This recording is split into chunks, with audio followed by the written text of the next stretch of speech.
Alright, another month has come and gone. It's time to go over all the movies that I watched in February for the first time. Not newer movies, older ones. Last month in January, I went over the 22 movies that I watched for the first time, and now I got 28 this month. So if you don't know the rules, I am ranking every movie I watched for the first time and not new releases. So not theater releases, just movies that I watched on my own that I haven't reviewed yet. So let's get into it. And also, some other rules I want to establish real quick. I will not be, just to make this quick, I will not be going into like deep discussions about every single movie because this would be over an hour long. So I'm going to make this as quick as possible, as short as possible, by giving you a brief plot synopsis for each film in case you haven't heard of them. I will put every single entry I am ranking right now in the description box below so you know what I'm going to be talking about.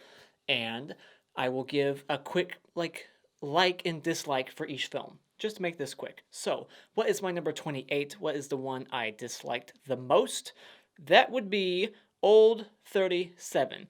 This was directed by Alan Smithy, so that tells you something right there. If you don't know what that means, look it up. That means it was a shit film. This is about two killer paramedics, one of them being Kane Hodder and one of them being Bill Moseley. And what I don't like about this movie is that it's so goddamn boring that you almost forget who's in it. You forget that King Hodder is in it. You forget that Bill Moseley is in it because they're pushed to the back and we're focused on all these bland, stupid characters and their drama. And I don't want to go too far into it. Like I said, I hate this fucking movie. It sucked. I had to fast forward through some of it because it was that boring. Do not watch this movie. It's a shame that King Hodder is attached to it and Bill Moseley. It was just horrendous. The only thing I like about it is nothing. I can't think of anything. So fuck this movie. Let's move on. Number 27 will be The Dorm That Dripped Blood.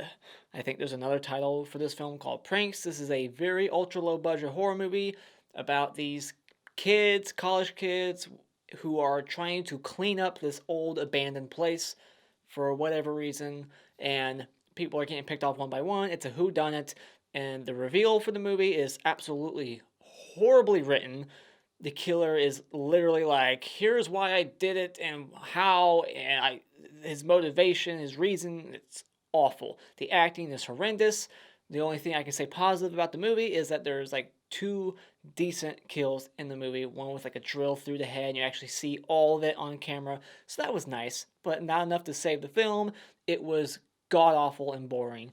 So fuck this movie. Number 27 goes to Scarecrow. This is about a group of bad guys who are taking these two people hostage, and then one of them betrays the group, and then they have to follow that guy into a cornfield and get the money back that he's trying to steal. Meanwhile, there's supernatural scarecrows coming to life, and the only thing good about this movie is the look of the scarecrows, and I like that they're stuffing bodies with cash. I thought that was interesting. But they don't utilize the scarecrows well enough. You never see them actually on screen killing people. You might see like an arm or something like that. But the acting is horrendous. Skip this movie. It was boring and quite painful. Number 25 will go to Final Exam. This is a early 80s college campus slasher movie where people are getting picked off one by one, and it's all off screen. No inventive kills, no gore, bland, generic looking, not really intimidating killer. You forget about him. You forget he's even in the movie because the movie really tries to focus on the characters more, and it just isn't a fun movie at all. It's very meh, blah. Just skip this one. I can't say anything positive about it. Not that I can remember. Nothing good to say here. Moving on. Number 24 will go to Waxwork 2. This is written and directed by the same guy who made the first one, which was like my number 3 in last month's video. So, yeah. This shocked me how bad it was. There's movies where nothing happens and therefore it's boring, and then there's movies where too much is happening and therefore it starts to get boring and it just gets stale because it's just constant something's happening, something's always attacking the guy. He's always getting thrown from this dimension to that dimension. Now there's aliens, and it never lets up. And usually that could be a good thing. But in this movie, I was just like, please, for the love of God, end. Just get to the resolution. Let's wrap this shit up. I was only like an hour into this film, and I had to pause it and come back to it hours later to finish the last like 30 minutes. That's how fucking not into it I was. I was not engaged. The tone of this movie compared to the first one is way crazier. It's way more like slapsticky and wacky. The sound effects, it's like Halloween 5 sound effects. I did not like it. So let's move on to my number 23. Wishmaster 3. This has AJ Cook from Final Destination 2, and this is about the Djinn trying to get a woman to grant 3 wishes so that Armageddon can happen. So, the only thing good I can say about this movie is little moments of special effects that are somewhat good looking, and some car stunts here and there, and that's me really reaching for something good to say. Other than that, this one was easily the worst of the Wishmaster franchise, and it's very low quality and low budget looking and poorly acted and bad characters. So let's move on, shall we? Number 22 will go to Graduation Day. This is another early 80s holiday themed title, prom night and graduation day, My Bloody Valentine, Friday the 13th, Halloween. They're just New Year's Evil. Every special day of the year they could think of in the early 80s. They were pumping them out, and this was one of them. Graduation Day has Linnea Quigley in it from Trash from Return of the Living Dead. This movie has bad editing, a bad mystery behind the whodunit. It's very obvious who it is because there's red herrings that are too obvious, and you know it's the boyfriend. Come on. The only thing good I can say about this movie is it has 2 interesting kills in it, and that's it. And there was moments that were just so weird and just corny. The guy like sexually assaulting the girl towards the beginning, like rubbing her leg, and then she's like, "No, don't touch me, or I'll fucking rip your balls off." And he's like, "Oh, come on, I pay taxes." It just made me laugh. So other than that, this movie was pretty bad. Number 21 will go to When a Stranger Calls, the 1978 classic that's basically trying to rip off Black Christmas. The whole calls are coming from inside the house. This movie is awesome the first 20 minutes, and then the rest of the movie is this uninteresting, boring, dull, not scary, not tense, not even funny, nothing, just boring. Please, God, let's get to the fucking end already.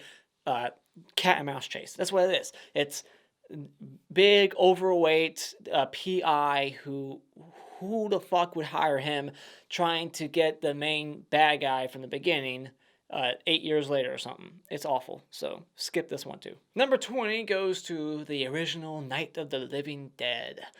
I think this movie was well shot. It has cool imagery in it. I think George Romero's a good director, but it's the character writing that I didn't care for in this movie. I didn't care about the actors, their acting, and some of the characters. They were just fucking annoying, and we're just trapped in this house, and they're watching TV and listening to the radio, and I just wasn't into it. It's okay, but that's the best I can say about Night of the Living Dead. I'm just not going to watch this movie for a long time. Number 19 will go to The Gate.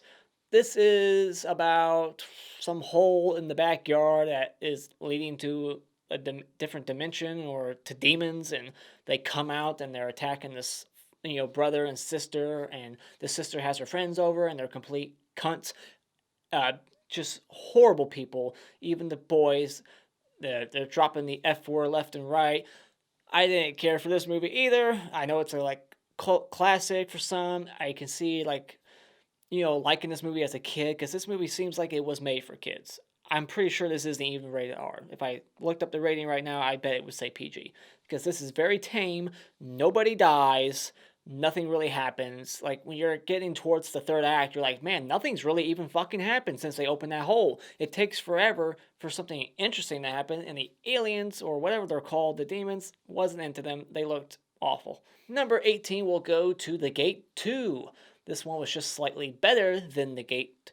And once again, nobody dies, but I liked some of the characters. I thought the main girl and those two punks there in the movie, I thought they at least brought something to the movie, some freaking flavor to it, something interesting. They were funny. The guy had a weird laugh. So that's what brings this movie above The Gate 1. And I thought some of the effects on the demon little guys, whatever they are, was slightly better than the effects in the first one. Same director, same writer, but a little bit better. Number 17, we'll go to this Video Dead. Yeah, Video Dead. This is a zombie movie where zombies come out of a TV, some haunted, possessed TV that is has a movie in it about zombies that comes to life. They come out and they attack you. But these zombies try to act like they're humans, and they're like trying to work a blender, and they're just sitting around a dinner table, and you can like control them. So that's why I like this more than Night of the Living Dead. And this movie has some gore in it. There's some boobs. It has some things to offer you. Although the acting is completely piss poor. This is a very low budget film, but I like the look of some of the zombies, and I just thought it was an interesting little spin on the zombie genre. So that's why it's all the way up here. Next up, we got Wishmaster 4, Prophecy Fulfilled. Except the prophecy doesn't get fulfilled. Almost does, but the genie falls in love. The only thing I like about this movie is a couple of the wishes. They're funny. I thought this human Jin version was a step up from the human Jin in part 3, although he wasn't that bad, but this one was just a little bit better. And I did not like the main character in this movie. The guy, well, one of the main guys, the guy in the wheelchair, fuck him, and fuck a couple of those wishes that did not come true, and we didn't even get to see happen. Killer sex, pimple on the ass. What the hell, man? Why didn't they film those scenes better? Why didn't they show the guy become a pimple on the ass? Missed opportunities. What the hell? Up next, we got The Stuff. This is about a weird product that probably came from space that is an addictive product. I don't know what the hell it is. It looks like whipped cream. It's like ice cream, and it's addictive, and it takes over your mind, and then I guess it replaces your insides with the stuff. So I like the premise. I like the messaging behind the film, the subtext, and I like the main guy in this movie. I like some moments here and there that were hilarious. I had a good laugh, but what I don't like is the effects that are horribly aged today. There's so many effects in this movie where you're like, oh god, that looks awful. And I bet on a Blu-ray cleanup, it would look even worse. So it ages itself, but it's still a fun movie. It's also a tame one. It's not gory or anything. This is for children. Like, this is something that you can show your kids, and it would be okay. Because there's no boobs, there's no gore, there's hardly any swearing. This is basically a PG horror movie. Speaking of children-friendly horror movies, next up we got House 2. This is extremely comedic. This is not even a horror movie at all, but it's a sequel to House. Kind of. Different House. And House is more of a horror comedy. This one is just more comedy. And I like the little baby caterpillar and the baby pterodactyl. You see Bill Maher in here. I thought that was interesting to see him. And you get to see King Hodder dressed as a gorilla getting thrown over a balcony. But a lot of the jokes didn't land for me. I thought this movie was very silly, and not silly in a good way. I liked the electrician guy. He was funny. But other than that, this one, I can't see myself visiting it anytime soon. Next up, we got another horror comedy, Wishmaster 2. This one has hilarious wishes in it. Some of them don't make sense logically when you think about it, but I like the premise of it. I like the idea of the djinn going to a prison and then going to a casino, because there is plenty of wishes to be granted, although the movie kind of is underwhelming in its execution. There's hardly any wishes being granted at the prison, but there is some fun at the casino. And then we got The Changeling. If you know what a changeling is, you know the plot of the movie, but if you don't know, look it up. So this is about a guy going to this haunted house. He doesn't know it's haunted, but when he gets there, he quickly finds out that there's some shit going on. And it's basically like Stir of Echoes. This guy starts trying to investigate the murder of the ghost that is there. He finds out who this ghost is, what happened to him, who did it, why, and it's interesting, the journey throughout. And it's got some creepy imagery, the atmosphere of the house. It's definitely, it's an eerie fucking looking house. I would not stay there one night. The fact that he keeps coming back to that house every night is uh, not realistic at all. I would leave. He doesn't, but whatever. Now we are officially in great movie territory. Every movie from here on out, I really liked. Um, Everything, the last like five, six were okay movies, but here on out, great. So we got the 2001 Valentine. This is a whodunit slasher, throwback to the 80s, except it's got the 2000s, late 90s look and aesthetic, atmosphere to it. It's always bright and sunny in these movies, and it just doesn't look good. But looking past that, I like the opening of this movie. I like the killer's mask. I like that every kill is kind of different and creative. He's using different weapons, bow and arrow, drill in the hot tub. Cool kills. So check out Valentine if you haven't seen it already. Next up, we got the original 1980 Maniac. This is about a maniac who wants to kill women because his mom was bad to him when he was a child. And he scalps them, and then he talks to them at his apartment. Their dead bodies and the mannequins.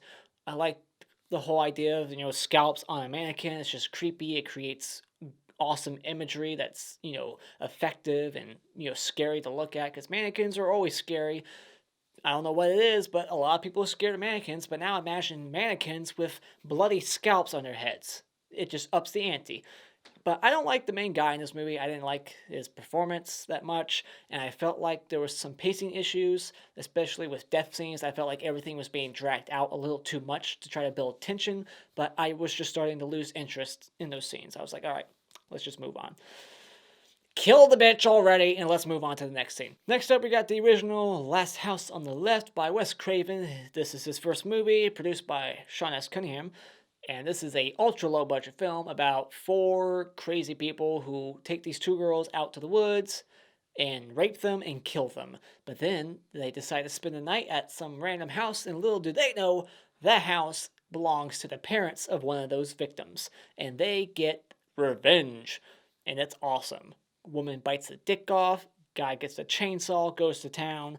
Great ending, very cathartic and brutal. The movie feels real, the way it's shot. The only thing negative I can say about the movie is I feel like they waste too much time with the cops, screen time. I didn't think they were necessary, especially that scene with the whole, chicken truck thing. Take that out. And some of the music choices I wasn't crazy about, but whatever. Let's move on to the next one. Next up, we got My Bloody Valentine. This is, again, another holiday-themed slasher whodunit.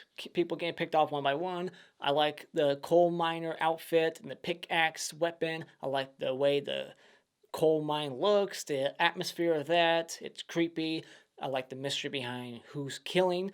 And the only thing I don't like is the MPAA, because they fucked this movie in the ass. Fuck the MPAA. They will forever suck. And then next up, we got The Dentist. This is about a crazy dentist who catches his wife cheating on him, and his life is slowly rotting after that and decaying, and therefore he sees rot and decay in everybody's mouths.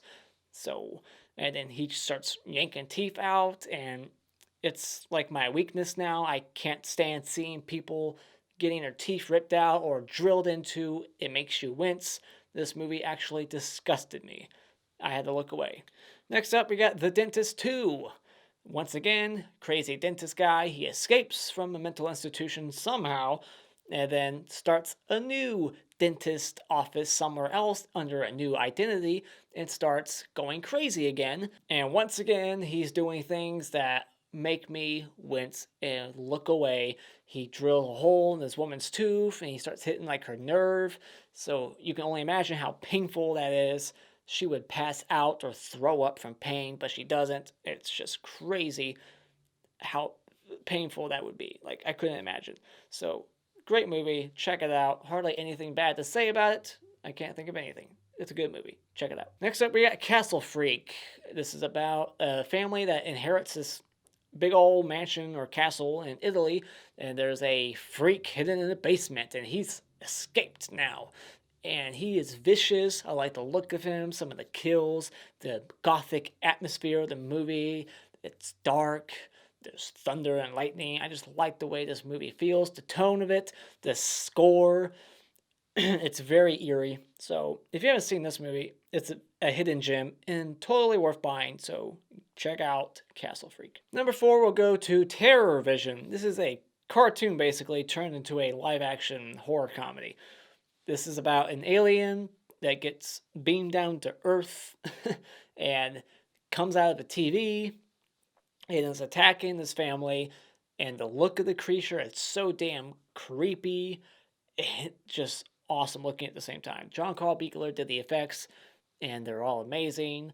And the cast in the movie, the way it looks, it's very colorful and goofy. The tone of it, it doesn't take itself serious at all. It's got hammy performances, over the top, but on purpose. You got the dad from Child's Play 2 in here. Love this movie. It's so fun, and it's very quick. So it's like over before you realize it. Number 3, we'll go to Dolls. This is another Stuart Gordon film, and this one also has a weird tone where it's like serious but goofy, like a rated R Goosebumps movie. It's like kind of child friendly ish, but there's like blood and some kind of, nasty deaths in it. Not too nasty, but you got dolls trying to saw legs off and taking a knife to a woman's arm. Woman being turned into a doll, her eyeballs popping out. Some cool shots in here. Love the atmosphere of it, once again, just like Stuart Gordon's Castle Freak. The only thing bad to say about this movie would be it's too short. That's it. And I love that bear scene at the beginning.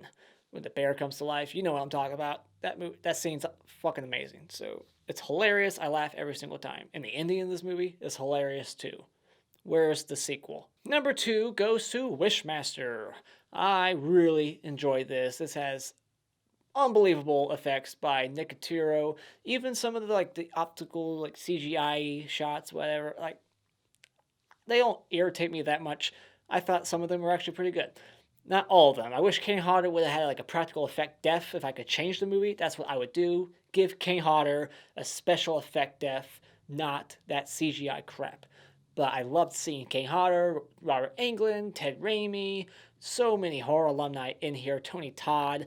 You got Robert Kurtzman, a special effects guy, directing this film. You got Nicotero effects. You got Harry Manfredini doing the score. A funny movie. It's like the tone of this one is the best out of all 4. It's got some of the best comedy that isn't too over the top. It's just fun. I like all the characters. This movie was just a surprise. This one surprised me the most out of all of them. I didn't know what to expect, but it blew me away. I loved it. But number 1 will go to a very ultra low budget recent film made a few years ago, but didn't get a release date on DVD until last year. And that is Dry Blood. This is a movie that I lost sleep over because it just sticks with you. It stays in your mind. You think about it. You're trying to piece it all together. You gotta watch it more than once to really understand it. And it's just awesome. It's got some brutal ass kills, a shocking kill. It goes for broke. It doesn't give a shit. Alright? I don't want to spoil it. This movie is just awesome. It's a bit of a slow burn. It's got low budget, poor acting, like people who are acting for the first time, so it's not great. If you can look past the bad acting, I think you'll really enjoy this one. It's got what the fuck moments, and it's great.